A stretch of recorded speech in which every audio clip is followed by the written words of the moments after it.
Zanachi had never believed that life could hand her so much at once. She was 31, a brilliant lawyer with a sharp mind and a humble heart. For 6 years she had worked at Adeyemi, Briggs & Company, one of the most prestigious law firms in Lagos. The firm handled corporate clients, government contracts, and high-profile cases that often made headlines. When Zanachi first joined as a junior associate, she was just another fresh graduate with long hours and low pay ahead of her. But over the years, her determination, intelligence, and unusual ability to think outside the box had set her apart. When she won a complex case for an international oil company at just 28, the senior partners began to notice her. By 30, she was already leading small teams. Now, at 31, they had rewarded her with the coveted position of junior partner, a title that came with a private office, a bigger salary, and more influence. On top of that, she was preparing for her wedding to Ekene, the man who had been her anchor for the last 3 years. Ekene was not flashy or loud. He worked as a branch manager at a reputable bank, a man who carried responsibility with ease. He was steady, gentle, and deeply supportive of Zanachi. Whenever the stress of court cases and deadlines weighed on her, he was the one who reminded her to breathe, to eat, to laugh. He never competed with her. Instead, he celebrated her wins as if they were his own.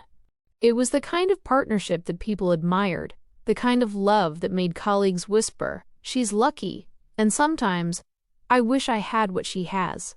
Among those whispers, one voice often smiled on the outside, but burned on the inside. That voice belonged to Yewande. Yewande and Zanachi had joined the firm in the same year. They were both young, ambitious, and determined to climb.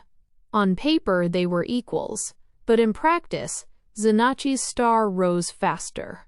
Yewande was competent, yes, but she lacked Zanachi's spark, the creativity, the calm under pressure, the way she won clients over with both charm and clarity. At first, Yewande tolerated it. She told herself that everyone's time would come. But year after year, as Zanachi got bigger cases, more praise, and eventually the promotion to junior partner, Yewande's patience curdled into bitterness. Still, she smiled. She sat with Zanachi at lunch, gossiped with her after court sessions, and even helped her pick styles for her traditional wedding attire. To Zanachi, Yewande was a trusted friend, almost like a sister in the tough world of corporate law. She often confided in her about stress, about her excitement for the wedding, and about her fears of juggling marriage and partnership. Yewande listened. She nodded. She even encouraged, but deep in her heart, each word fed her resentment. Why her, she thought. Why Zanachi and not me? We started together. I worked just as hard. I deserve the promotion. I deserve the man. The Friday of the week before the wedding, the law firm organized a small celebration for Zanachi. The partners called her into the main boardroom. The long mahogany table was decorated with a simple cake, drinks, and a bouquet of fresh flowers. Colleagues clapped as she walked in. "Ladies and gentlemen," Mr. Briggs, one of the senior partners, announced, "we are gathered to celebrate not just one, but 2 milestones. Our very own Zanachi has been promoted to junior partner, an honor well earned. And, in a few days, she will also be walking down the aisle to begin a new chapter in her personal life. We are proud of her." The room filled with applause. Zanachi, blushing slightly, gave a short thank you speech. She spoke about teamwork, about the mentorship she had received, and about her hopes to continue making the firm proud. Everyone smiled warmly, glasses raised in her honor. Everyone except Yewande. Though she clapped and even hugged Zanachi, Yewande's mind was already spinning. This was the moment she knew she could no longer just stew in envy. If she didn't act, Zanachi would keep rising, partner in a few more years, married to a good man, respected by all. Yewande felt invisible next to her. She decided that Zanachi needed to be cut down, removed from the spotlight. Later that evening, as the office emptied, Yewande approached Zanachi's office with a bright smile and a gift bag. "My dear Zinni," she said, using the nickname only close friends called her. "I couldn't let this week pass without giving you something special. For your promotion and your wedding." Zanachi looked up from her files, surprised. "Ah, Yewande, you shouldn't have. You've already done so much helping me prepare." "Don't be silly," Yewande said, placing the bag on the desk. "This is small compared to what you deserve." Zanachi pulled out the box inside. It was a luxury pen set, sleek and expensive looking, with gold-plated edges and a leather case. "Wow," Zanachi whispered. "This is beautiful. You know how much I love good pens." "Thank you, Yewande. This is so thoughtful." Yewande's smile widened. "Yes, I know. I thought it would be perfect for your new office and also, maybe, to sign your marriage certificate. You know, a memorable pen for memorable moments." Zanachi hugged her gratefully. "You're such a sweet friend." Yewande hugged her back, hiding the flicker in her eyes. That night, while Zanachi admired her gift at home, Yewande visited a small, dimly lit compound in Mushin. Inside, the air smelled of incense and damp earth. An elderly man sat on a mat, his eyes sharp, despite the lines of age. "You are late," he said in Yoruba, his tone disapproving. "I had to wait until after work," Yewande replied. She pulled out a small wrapped item, the ink refill that matched the luxury pen set. "Here. Did you prepare it?" The old man unwrapped it and nodded. "Yes. The ink has been blessed with fire. Once it touches her skin, the burns will spread. Doctors will see nothing natural about it. She will suffer until she cannot work, cannot walk freely, cannot enjoy her marriage. If you want it worse, I can make it worse." Yewande shook her head quickly. "No. I don't want her dead. Just ruined. Let her suffer, so I can take her place." The old man chuckled, his missing teeth making the sound eerie. "Envy is a fire that eats the vessel carrying it. Be careful." "I don't need advice," Yewande snapped. "I need results." He handed her the ink. She paid him in cash and left without looking back. The following week, which is also the week of her wedding, by midweek, Zanachi was given her first assignment as junior partner, present before a group of foreign investors visiting the firm. She prepared slides, rehearsed her points, and carried her new pen proudly in her bag. The presentation went smoothly. Her confidence impressed the investors. Her explanations were clear. Later, everyone was required to take notes. Zanachi chose to write manually instead of using her tab. She loved the traditional way of writing. Each time she needed to underline a point, she used the pen. The ink flowed rich and dark, but halfway through she felt a faint tingling in her fingers. She shook her hand lightly, assuming it was just nerves. The feeling passed. She finished strongly, and the boardroom clapped. In the back row, Yewande clapped too, her nails digging into her palms, her mind whispering, "It has begun." Still, that evening, as Zanachi returned home to rest before her big wedding day, she placed the pen carefully in her handbag. She smiled at it, thinking it was the perfect touch for her new journey, both as a partner at work and as a bride. To her, it was a symbol of love and support from a dear friend. To Yewande, it was a weapon waiting for the perfect strike. And within 48 hours, during the happiest moment of Zanachi's life, the ink's true power would reveal itself. Finally, Saturday came, and the church wedding went on smoothly. The reception followed in a decorated hall. The MC kept the program lively, moving from dances to games to the cutting of the cake. After another round of laughter and pictures, he announced, "Ladies and gentlemen, it's now time for donations and presentations." Different groups came forward: Zanachi's church fellowship, Ekene's banking colleagues, and a few relatives from both families. The highlight was when Adeyemi, Briggs & Company, her law firm, came up as a group. They carried a large ceremonial check, announcing their contribution to support their new junior partner in her marriage. One of the senior partners turned to Zanachi with a warm smile. "Our bride must sign the acknowledgement form herself," he said, handing her the small slip that made it official. Still glowing with pride, Zanachi reached into her bridal purse. She pulled out the luxury pen Yewande had gifted her the week before. "I'll use the special one my friend gave me," she said lightly, smiling at Yewande, who stood among the bridesmaids, her face lit with pretend joy. She bent down, pressed the pen against the paper, and then signed the check. Everyone cheered, and the ceremony continued. But 45 minutes later, Zanachi began to feel a sensation in her hand again. At first, it was just a sting, sharp like the prick of a needle. She frowned slightly but ignored it. However, 15 minutes down the line, the sting spread into her palm, hot and crawling, shooting up her wrist like fire under her skin. Zanachi gasped, clutching her arm. She didn't know when she cried out, "Ikane!" and then fell to the ground, jerking. The hall went silent for a second, then erupted in confusion. Guests shouted, chairs scraped, the MC dropped the microphone. "Somebody call an ambulance!" a voice screamed. Her mother wailed, trying to reach her through the crowd. Colleagues gathered in shock, unable to understand what was happening. And through it all, Yewande pressed her hand to her mouth, her face arranged in horror, while inside her chest a dark satisfaction burned. Zanachi was carried out of the hall in her wedding gown, her hand blistered, her body convulsing. The day that was meant to be the brightest of her life had turned into chaos. The moment they arrived at the hospital, nurses rushed forward. "Emergency!" one of them shouted. The stretcher was wheeled quickly through the wide glass doors. The smell of antiseptic filled the air, the fluorescent lights harsh above them. Doctors surrounded Zanachi. Her hand was swollen, covered in blistering welts.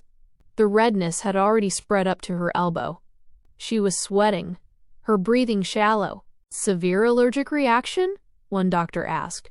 "It doesn't look like the usual kind," another replied. "This is spreading too fast." They inserted an IV line, gave her oxygen, and started antihistamines. Cold compresses were placed over her arm, but the redness kept moving upward, leaving angry streaks behind. By the time they stabilized her breathing, she had drifted into a restless sleep. Ekene and Zanachi's mother sat outside, restless and shaken. People from the wedding reception began to arrive, friends, relatives, and a few colleagues. The once celebratory clothes now looked out of place in the harsh, sterile hospital waiting room. Hours passed before a doctor finally came out. "She is stable for now," he said. "But her condition is unusual. We've run preliminary tests, and nothing explains the severity of these burns. We will continue to monitor her." "Doctor, will she be all right?" Ekene asked, his voice shaking. The doctor hesitated. "We are doing everything we can, but this is not a normal reaction." Zanachi remained in the hospital. Her burns worsened over the next 2 days, spreading from her hand to patches on her neck and back. The doctors were confused. They changed medication, tried stronger ointments, but nothing worked. By the 3rd day, she could barely sit up. Her once radiant face was pale and tired. The nurses changed her dressings daily, but the wounds looked stubborn, refusing to heal. Ekene stayed by her side, sleeping on a chair at night, holding her hand when she cried out from the pain. Her mother moved between home and hospital, bringing food, washing clothes, and praying constantly. On the 4th day, Yewande walked into the ward carrying a bouquet of fresh flowers. She was dressed neatly, her makeup perfect, as if she were just stepping out of the office. "My Zinni," she said softly, setting the flowers on the table. "You will be fine, okay?" Zanachi's weak face brightened faintly. "Yewande, thank you." Yewande sat close, touching her arm gently. "You scared all of us. You were so full of joy that day. Now this." Tears welled in Zanachi's eyes. "It hurts. It just keeps spreading." "Don't worry," Yewande said, stroking her hair. "You will be fine. You are strong. I'll keep coming." "You're not alone." Ekene, sitting on the other side of the bed, watched quietly. He nodded his thanks, though his heart was too heavy for words. From that day, Yewande became a regular visitor. She often came in the evenings after work, bringing snacks, magazines, or flowers. Nurses whispered about her loyalty. Colleagues praised her devotion. Time blurred for Zenachi. Days felt long, nights even longer. Her body grew weaker, her skin angrier.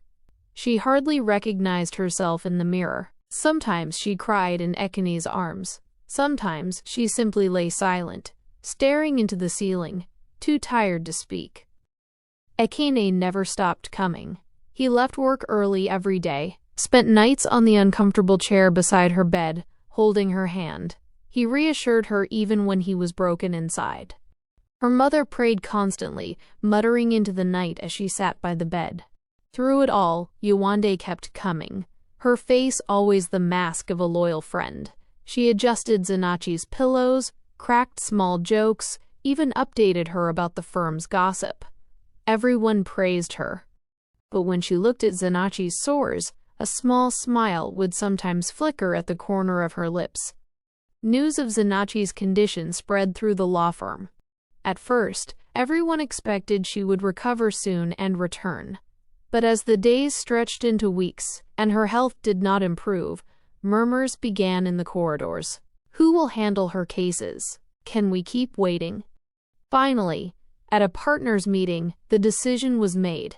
Zenachi's name was placed on medical leave, and her responsibilities were reassigned. Yewande, who had been her closest colleague, was quietly invited to step into some of Zenachi's files. She accepted with a show of reluctance, shaking her head. "I only hope she gets better. I'm not trying to take her place." But inside, her chest swelled. The plan was working. The hospital bed became Zenachi's world. What began as burns on her palm spread to angry blotches that crawled across her arms, neck, and back. Her skin peeled, raw and painful to touch. She wore loose gowns, because even soft fabric made her wince. Doctors tried everything they could. They ran blood tests, skin biopsies, allergy screenings. Every result came back inconclusive. "We can't find the cause," they admitted, again and again. They increased her medication, switched ointments, brought in specialists, but the condition refused to improve. The firm skin that had once made her glow with confidence now looked weak and tortured. When she caught her reflection in the small mirror on the wall, she looked away quickly, her eyes filled with tears. But she wiped them before her mother or Ekene noticed. She didn't want to add to their sorrow.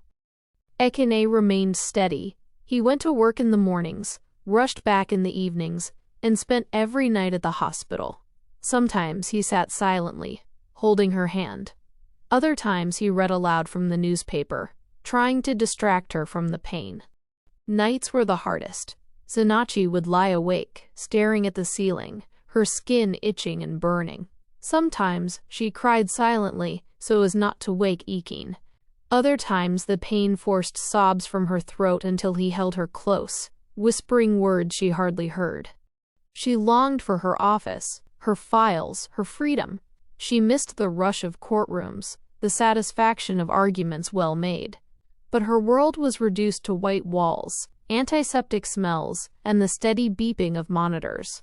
She wondered if her life would ever return to what it was. At the firm, Yewande's presence grew.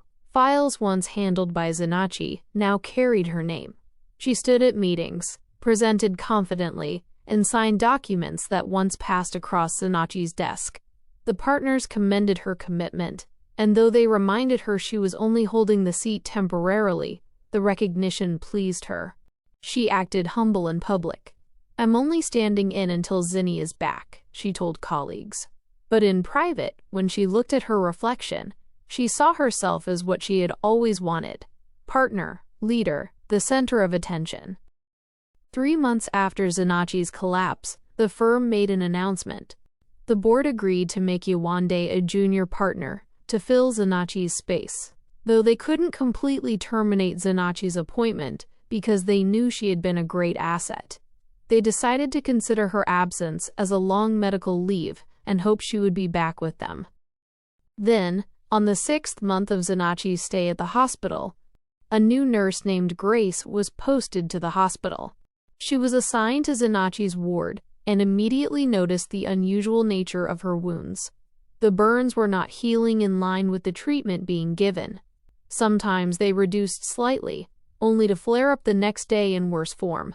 Grace followed her normal duties, but she quietly concluded within herself that this condition was not ordinary. As a Christian who loves to intercede for people, she began to pray for Zenachi at home and during her private hours at work. She did not share this with Zenachi or her family. She simply kept attending to her as a nurse while praying silently. At the law firm, Yewande continued to receive praises for her dedication and began to gain more higher recognition. While she pretended to be filling the gap temporarily, she enjoyed the new position and the attention that came with it. However, as she was gaining this attention at work, suddenly, her nights were no longer peaceful. Strange nightmares started suddenly. On the first night, she saw a tall, shining man dressed in white, holding a sword. He commanded her to confess what she had done to Zenachi, else he would destroy her. She woke up in fear and sweat. On the second night, the dream repeated, and the figure advanced closer with the sword raised. She woke up trembling again. On the third night, the same dream came. This time, she screamed in her sleep before waking. From that point, the dream continued to return every night. During the day, she managed to carry herself at the firm, but her body was tired. She was restless, her hands shook sometimes, and her eyes carried fear. Colleagues thought she was stressed from extra work, but inside she knew it was the dream disturbing her. After several nights of this, she decided to return to the shrine where she had collected the poisoned ink. She traveled to Mushin and entered the compound, but the place was quiet. She met a woman sweeping, who told her the herbalist had died suddenly the previous week. He just suddenly started screaming one morning, and minutes later he collapsed in his room and was buried immediately. On hearing this, Yewande left the place quickly, shaken by the news. When she returned home, the nightmares continued. The shining figure now pressed the sword to her chest and repeated the command to confess. She was unable to sleep peacefully. She often woke screaming, with sweat covering her. Despite this, she continued visiting the hospital to see Zenachi. She carried gifts as usual, but her face showed restlessness. She forced smiles in front of Zenachi and her family, but she was no longer steady. Grace observed her closely. She noticed how uneasy she looked whenever she stayed near Zenachi. She said nothing, but she continued praying. The dreams continued to torment Yewande every night without pause. She became more fearful with each passing day. Finally, after several weeks of the torment, the pressure of the dreams finally broke Yewande. One morning, she arrived at the hospital unannounced. She entered the ward where Zenachi lay, with Ikine and her mother seated nearby. Yewande fell to the floor crying and confessed openly. She admitted she had poisoned the ink in the luxury pen with the help of a herbalist. She admitted that she did it out of envy, because Zenachi had been promoted and was getting married while she remained behind. She explained that she wanted Zenachi ruined so she could take her place at the firm. Ekini was shocked by the confession and immediately called the police. Yewande was arrested inside the hospital ward and taken away. After her arrest, Nurse Grace spoke gently to Zenachi and Ikini. She explained that the shining figure Yewande kept seeing was an angel of God sent in answer to prayer. She encouraged them to draw closer to God. She led them in prayer, and both Zenachi and Ekine committed their lives to Christ. From that point, Zenachi's healing began. Each day the burns reduced, the sores dried up, the wounds closed gradually. Strength returned to her body, and in a matter of weeks, she was discharged from the hospital. She returned home with Ikine, strong again. A month later, she resumed at the law firm. She was welcomed back with relief and celebration. Her experience had changed her. She was more discerning, more prayerful, and cautious with friendships. The lesson was clear to her, and to everyone around.